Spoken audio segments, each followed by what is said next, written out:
Yes.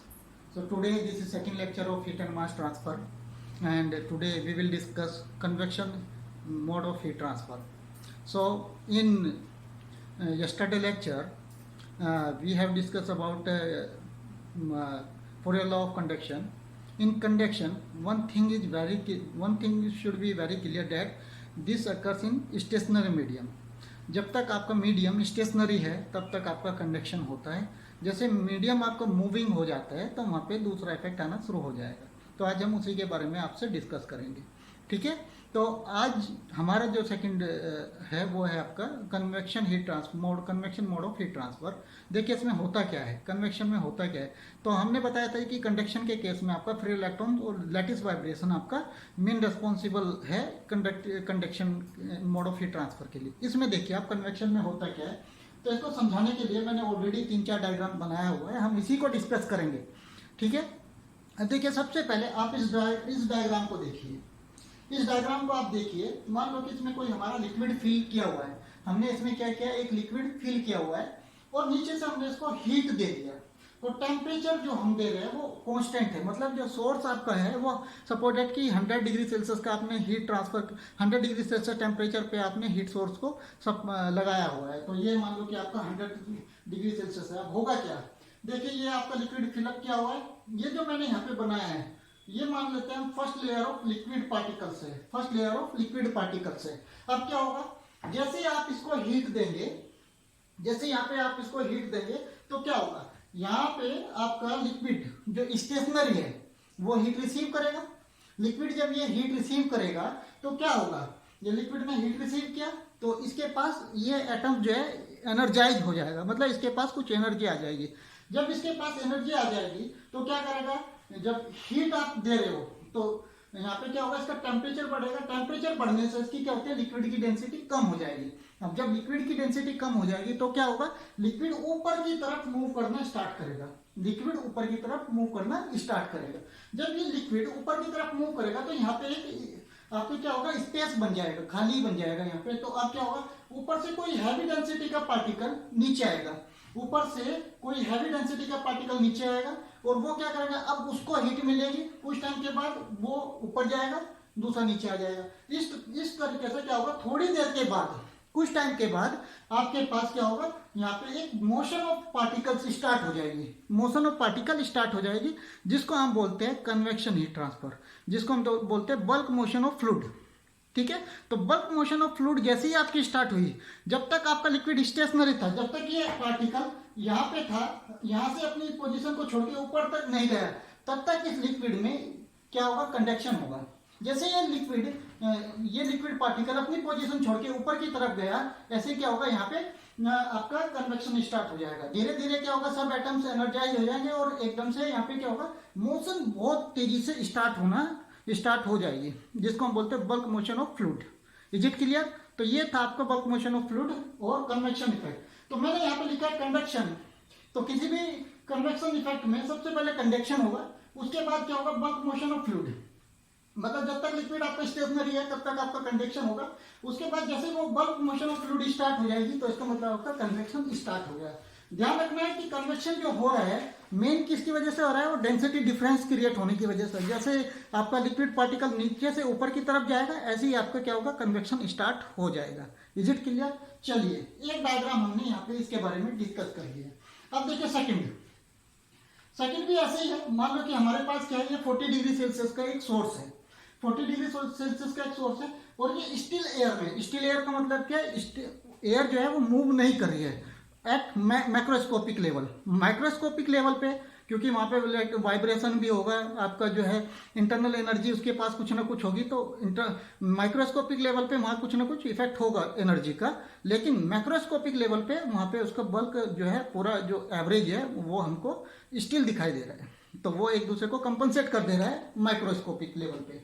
तो हमारे पास ये स्टिल एयर है और ये हमारे पास एक बॉडी है जिसका टेम्परेचर है 40 डिग्री सेल्सियस. सपोज दैट ये 40 डिग्री सेल्सियस का हमारे पास एक बॉडी है और मैं इसको क्या करता हूँ, ये मान लेता हूँ कि एक सोर्स है. मतलब हमने ये मान लिया कि इसके ये वाले जो फेस है सब, ये हमने क्या इंसुलेट किया हुआ है और इसका टेम्परेचर 40 डिग्री सेल्सियस पे कांस्टेंट है. जैसे हमारा एक रिजर्वायर होता है, तो रिजर्वायर का टेम्परेचर फिक्स होता है, तो हमने ये मान लिया कि ये 40 डिग्री पे कांस्टेंट है, फिक्स है। अब क्या होगा, ये स्टेशनरी एयर है, ये इसके कांटेक्ट में है, तो होता क्या है, जो इसके कांटेक्ट में पहली लेयर आएगी, जो कांटेक्ट में इसके पहली लेयर आएगी, एयर का टेम्परेचर हम एज्यूम कर लेते हैं 25 डिग्री सेल्सियस, तो एयर का टेम्परेचर 25 डिग्री सेल्सियस है और बॉडी का टेम्परेचर 40 डिग्री सेल्सियस है, तो यहाँ पे एक टेम्परेचर डिफरेंस है। टेम्परेचर डिफरेंस की वजह से ये जो पहली लेयर है, जो कि आपकी एक तरीके से बॉडी के साथ एडेयर है, यहाँ पे क्या होगा, आपकी हीट ट्रांसफर होगी। हीट ट्रांसफर होगी तो टेम्परेचर डिफरेंस ज्यादा है, तो हीट जल्दी से यहाँ पे ट्रांसफर होगी। पहली लेयर का मैं मान लेता हूँ कि जो हीटिंग इफेक्ट है वो मान लेते हैं 94.5 मान लेते हैं, 98 मान लीजिए, कुछ भी आप मान सकते हैं, ठीक है। मान लिया हमने यहाँ पे ना 34 मान लिया है, या कुछ भी मान लीजिए आप। उसके बाद क्या होगा, सेकंड लेयर को, अब इसके टेम्परेचर बढ़ गया है, जब ये टेम्परेचर बढ़ने का मतलब है पहली लेयर एनर्जाइज हो गई, ये अपनी एनर्जी सेकंड को देगी, सेकंड थर्ड को देगी, थर्ड फोर्थ को देगी, और ऐसे ये देती जाएगी, लेकिन टेम्परेचर डिफरेंस आएगा क्योंकि ये अपनी सारी एनर्जीज को ट्रांसफर नहीं कर रही है, ठीक है। अब पहले इसका टेम्परेचर कितना है, 40, एयर का टेम्परेचर कितना था आपका 25, टेम्परेचर डिफरेंस कितना था 15, तो आपका हीट ट्रांसफर रेट ज्यादा होगा क्योंकि आप टेम्परेचर डिफरेंस ज्यादा है, तो हीट जो आपकी हीट ट्रांसफर रेट ज्यादा होगा।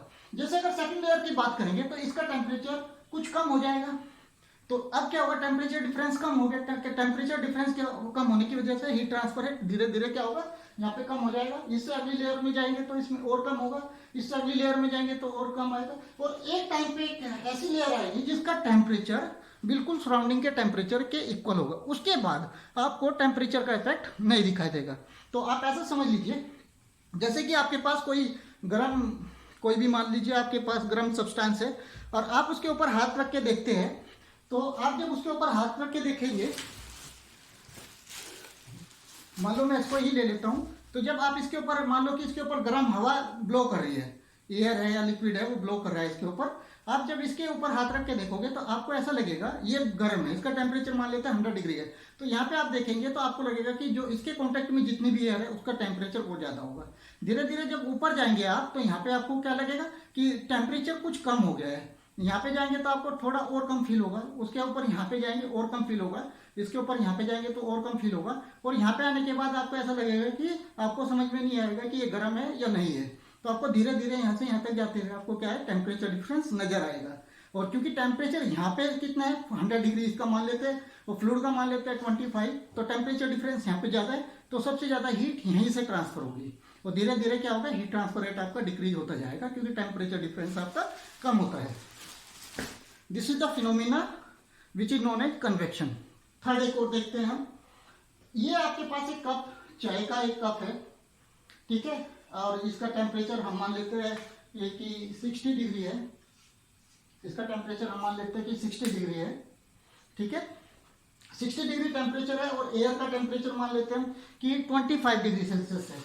एयर का टेम्परेचर हम क्या मान लेते हैं, 25 डिग्री सेल्सियस एयर का टेम्परेचर मान लेते हैं। अब क्या होगा, ये ऊपर वाली लेयर जो है, ये जिस एयर के कांटेक्ट में होगी वो एयर, हम ये एज्यूम कर लेते हैं कि ये ऊपर की जो चाय के ऊपर की जो पहली लेयर है, ये सबसे ऊपर वाली लेयर चाय की, इसके कांटेक्ट में जो एयर होगी ये स्टेशनरी होगी, ये हीट रिसीव करेगी। हीट रिसीव करने के बाद ये क्या करती है, आपको धीरे धीरे धीरे धीरे सेम जैसा फिनोमेना यहाँ पे होगा। अब मान लो आपको क्या करना है, ये चाय को जल्दी से ठंडी करनी है, आपको मान लो कि ऑफिस जाना है और सडनली आपको फोन आता है कि आपको ऑफिस में जाना है, तो आप क्या करेंगे, चाय को जल्दी जल्दी करना है, तो आप क्या करते हो, इस चाय को आप इस बीकर में ले लेते हो, आपने कप क्या है, बड़ा कप ले लिया जिसका ये एरिया जो है ज्यादा है। अब क्या होगा, ये जो एयर थी अभी कितनी एयर कांटेक्ट में थी, ऊपर वाला जो इसका सरफेस एरिया उतनी एयर कांटेक्ट में थी, अभी कितनी एयर होगी कांटेक्ट में, इतनी एयर हो जाएगी इसके कांटेक्ट में, तो अब क्या हुआ, सरफेस एरिया बढ़ गया है। जब सरफेस एरिया बढ़ रहा है आपका, तो ऑब्वियस सी बात है आपका हीट ट्रांसफर रेट बढ़ जाएगा क्योंकि ज्यादा एयर कांटेक्ट में है, उस अपर सरफेस के सरफेस एरिया के ज्यादा एयर कांटेक्ट में है, तो ये चाय जल्दी ठंडी हो जाएगी। इज इट क्लियर और नॉट, समझ में आएगा, ये चाय जल्दी ठंडी हो जाएगी। आप एक एग्जांपल मैंने फिर एक हॉट बॉडी का लिया है, ये मान लो कि इसका 100 डिग्री सेल्सियस टेम्परेचर है, और ये आपने क्या किया, इसके कांटेक्ट में जितनी भी एयर होगी, मान लो कि एयर फ्लो कर रही है, ये मान लो कि एयर है आपकी, ये फ्लो कर रही है। अब जो भी एयर इसके कॉन्टेक्ट में आएगी यहाँ पे, ये मान लीजिए स्टेशनरी होगी, यहाँ पे कंडक्शन इफेक्ट आएगा पहली लेयर में, और इसके ऊपर जैसे जैसे आप ऊपर जाएंगे तो कन्वेक्शन स्टार्ट हो जाएगा, एयर का टेम्परेचर बढ़ जाएगा। अब देखिए आप ध्यान से समझिए, जब ये एयर यहाँ से हीट लेगी तो इसका क्या होगा, डेंसिटी कम हो जाएगी, ये ऊपर चली जाएगी, ये ऊपर की तरफ जाएगी, तो सराउंडिंग की जो दूसरी एयर होगी जिसका टेम्परेचर कम होगा वो इसकी जगह पे आ जाएगी। ठीक है, इसकी जगह पे आ जाएगी। तो यहाँ पे आप क्या कर रहे हो, एयर रिप्लेस हो गई।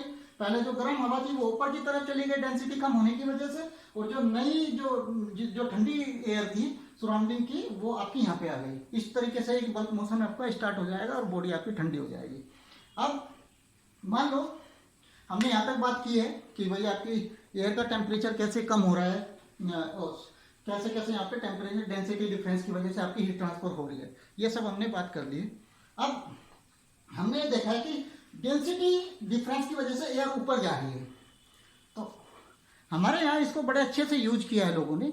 कैसे, जैसे हम रेफ्रिजरेटर बनाते हैं, फ्रिज बनाते हैं, तो फ्रिज में जो ऊपर वाला कंपार्टमेंट है जिसको हम फ्रीजर बोलते हैं, जिसको एवापोरेटर भी एक्चुअली एवापोरेटर का फंक्शन कर रहा है तो वो ऊपर क्यों बनाते हैं हम, उसको ऊपर बनाने का क्या रीज़न है, उसको नीचे भी बना सकते हैं, नीचे क्यों नहीं बनाया, उसको ऊपर क्यों बनाया। तो देखिए उसको समझिए आप कि जैसे हमारा रेफ्रिजरेटर होता है उसमें कंपार्टमेंट जो होता है, फ्रीजर जो होता है वो ऊपर होता है, ऊपर होने की वजह से उसमें ठंडी एयर होती है, जो भी कॉन्टैक्ट उसमें इसकी आती है ठंडी होगी। वो ठंडी होने के बाद क्या होगा, क्योंकि उसका टेम्परेचर कम हो गया, कम होने के बाद टेम्परेचर उसकी डेंसिटी बढ़ जाती है, और डेंसिटी बढ़ जाती है तो वो नीचे की तरफ मूव करती है। नीचे की तरफ मतलब अगर कोई बॉडी है, ये मान लो ये, और अगर इसका टेम्परेचर, इस बॉडी का टेम्परेचर कम है सराउंडिंग से, तो इसमें जो एयर का मोशन होगा वो ऐसे होगा, नीचे की तरफ होगा।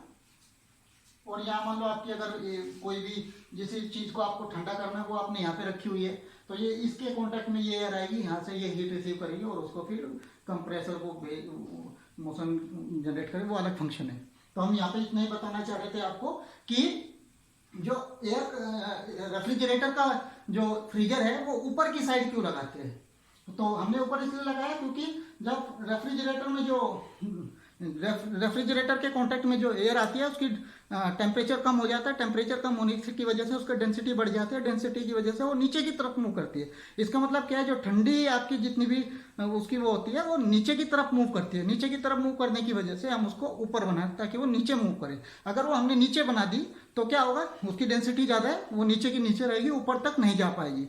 इसीलिए हम रेफ्रिजरेटर में फ्रीजर जो है वो ऊपर बनाते हैं। ठीक है, चलिए अब यहाँ तक हमारा कन्वेक्शन हुआ। कन्वेक्शन मैंने बताया एक किस चीज पे डिपेंड कर रहा है, ये इस पे डिपेंड कर रहा है। एक तो कि आपने यहाँ सरफेस एरिया बढ़ा देंगे तो आपका हीट ट्रांसफर रेट बढ़ जाएगा क्योंकि ज़्यादा एयर कॉन्टैक्ट में आ जाएगी। एक चीज़ हमने ये बताई। दूसरी चीज़, अगर इस एयर को मुझे जल्दी ठंडा करना है, इस चाय को मुझे जल्दी ठंडा करना है, तो मुझे क्या करना पड़ेगा, उसके लिए देखिए ये चाय है, मेरे पास चाय है और मैं चाहता हूँ इसको जल्दी ठंडा करूँ, तो मैं क्या करता हूँ, मैं क्या करूँगा, एयर ब्लो करूँगा। जैसे ब्लोअर में आप क्या होगा, ऐसे हम करते हैं, वो करने का मीनिंग क्या है, जब हम वो करते हैं तो गर्म हवा जो है वो उससे दूर चली जाती है और जो सराउंडिंग की ठंडी हवा होती है, जो सराउंडिंग की कम टेम्परेचर की एयर होती है वो उसके कांटेक्ट में आती है। फिर हम दोबारा करते हैं, फिर ऐसे ही होगा। तो उससे क्या होगा कि एयर आपकी मोशन जो एयर रिप्लेस कर रहे हैं, क्योंकि बल्क मोशन स्टार्ट हुआ, वो धीरे धीरे ऊपर जाएगी। लेकिन अगर आपने उसको फोर्सफुली कर दिया तो वो क्या होगा, एयर जल्दी बाहर चली जाएगी। तो मतलब कन्वेक्शन के दो मोड है। नंबर 1 इज फ्री कन्वेक्शन, जैसे ये अपने आप से ठंडी हो जाएगी, आप इसको रख के चली जाइए 5-10 मिनट में अपने आप ठंडी हो जाएगी। और दूसरा, आप पंखा चला दीजिए या आप क्या कीजिए, अपने इससे ये जो ब्लो कर रहे हैं आप एयर को ऐसे कर दीजिए, तो आपकी एयर क्या होगी, ये चाय क्या होगी, ठंडी हो जाएगी। तो इस जब आप कुछ एक्सटर्नल मीन के थ्रू हीट ट्रांसफर रेट बढ़ाते हैं उसको हम बोलते हैं फोर्स कन्वेक्शन। और जब आपने कोई मोड यूज नहीं किया, कोई एक्सटर्नल सोर्स यूज नहीं किया, बस आपने क्या किया है, चाय को लिया और उसको रख दिया, थोड़ी देर बाद वो खुद ठंडी हो गई, तो उसको बोलते हैं नेचुरल कन्वेक्शन। नेचुरल कन्वेक्शन में टाइम ज़्यादा लगता है, नेचुरल कन्वेक्शन में टाइम ज़्यादा लगेगा और फोर्स कन्वेक्शन में टाइम कम लगता है। टाइम ज़्यादा लग रहा है सेम अमाउंट ऑफ हीट को ट्रांसफर करने में, इसका मतलब नेचुरल कन्वेक्शन में हीट ट्रांसफर रेट कम होगा, फोर्स कन्वेक्शन में हीट ट्रांसफर रेट ज़्यादा होगा, जल्दी आप उस चीज़ को ठंडी कर दोगे। Is it clear? तो ये हमारा टोटल था कन्वेक्शन से रिलेटेड। अब जैसे हमने फोरियर्स लॉ ऑफ कंडक्शन बताया था, यहाँ पे आपका आ जाता है Newton's law of convection, Newton's law of cooling, Newton's law of cooling. तो वो हम नेक्स्ट वीडियो में आपको डिस्कस करेंगे। Thank you.